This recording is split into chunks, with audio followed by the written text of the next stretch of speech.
Greetings and salutations, my friends. Welcome to episode 1 of them, 6 of Motorsport Manager. Very special, very different episode today because I really need your help. So I've only done one race since you were last with us. It was the Munich Grand Prix. We finished a respectable 10th and 14th. It means we hit our sponsor target, which was an extra 200 grand, which was good. And did well overall. A lot of the big sort of boys went for a one-stop strategy. And I thought, you know, last race was decent. So we went exactly the same. Medium tyres, 2 stops. And we did all right. I was quite pleased with how it went. I went off the line pretty quick and tried to get push and stuff. And it was decent. But forget all that, my friends. So a couple of big things have happened that I need your help with. I'm not going to go further in this series. I'm not recording any more videos because, you know, I like to do sort of sessions because it's a big dilemma. We've found another driver. Okay, I wasn't planning to replace any drivers this season, but it's a tough one. So, as you'll know, I'm upgrading the HQ. We've got the staff centre is in 2 weeks. The test track is in 11 weeks. But we've just finished our level of max level of the scouting facility has been reached. So, with that came a bunch of new drivers, a lot of whom I need to scout. There's a bunch of drivers here. So bear that in mind because there could be a little gem of a driver in here. Nearly all these drivers don't have teams. But there has been a development. And his name is Tuvo Partanen.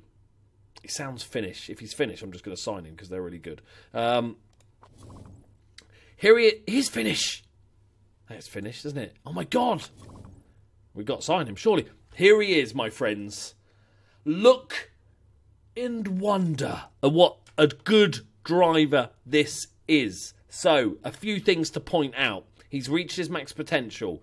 His overtaking is his biggest weakness.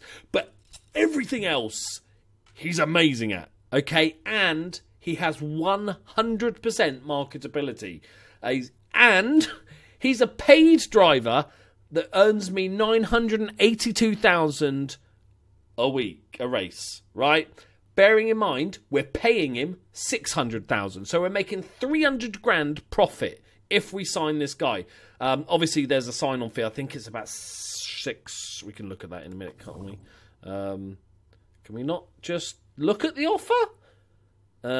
Yeah, so 745 grand. And so we're making profit, 900 grand for signing on fee, so it'll take a little bit of time.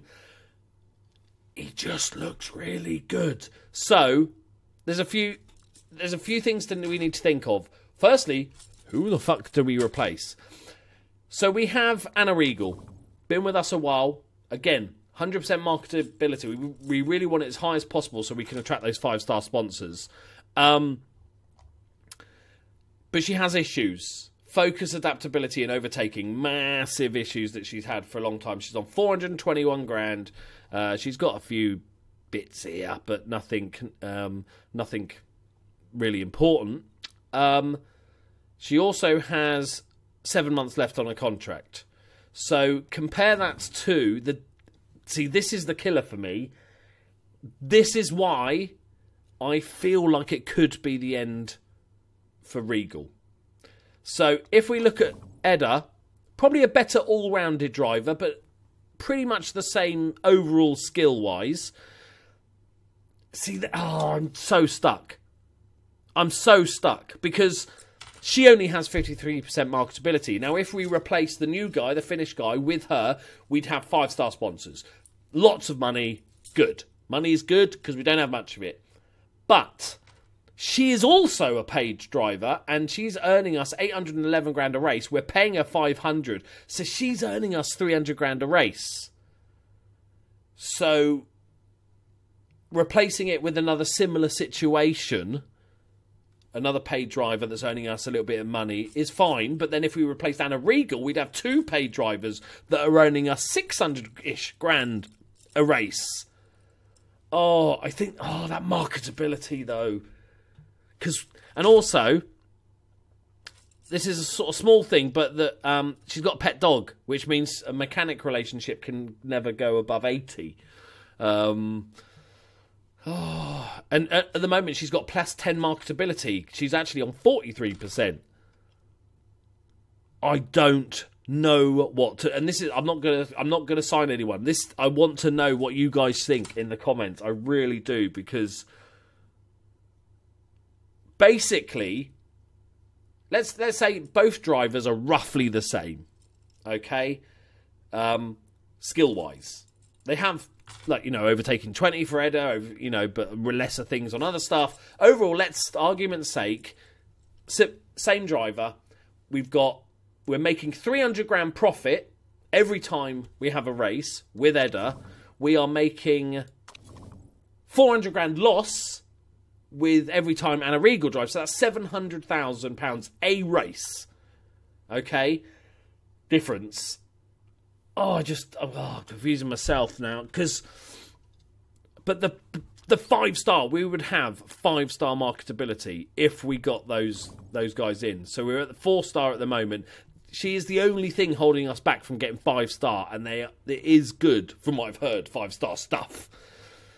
So will that counteract if we replaced Eda with the new guy, meaning we get 5-star sponsors, but less money if we replace Regal, but will that be made up for in sponsors? Even if we said it all pretty much evens out because we've got 5-star sponsors to replace the difference, even if it was just a pure choice on your behalf, would you get rid of Ana Regal? Would you get rid of Eda? Or would you keep both? That's the decisions we've got to make. Again, I'll show you this guy just so you can enjoy it. Pretty much all his stuff is all permanent as well. So he's got minus 25 mechanic relationship. Chairman's happiness minus 15. Could alter the way you're going. The paid driver bit is lovely. He's a drift champion, endurance champion, races rally cars. That's only for another 11 weeks, so it'll drop a little bit. But again, issue with cornering, but overtaking, but everything else is fruity. I don't know what to do. I'm going to create a straw poll that goes, top comment, I'll pin it to the top, is a straw poll. So it's get rid of Ana Regal, get rid of Eda, or keep both. That is the decisions. Like I said, do remember, this guy looks great, but he's not going to improve. Do remember that you could, if it's really close, we've got a ton of these drivers that could, like little gems like, actually he's all right. There could be some other real gems here that we could just scout and get at the end of the season.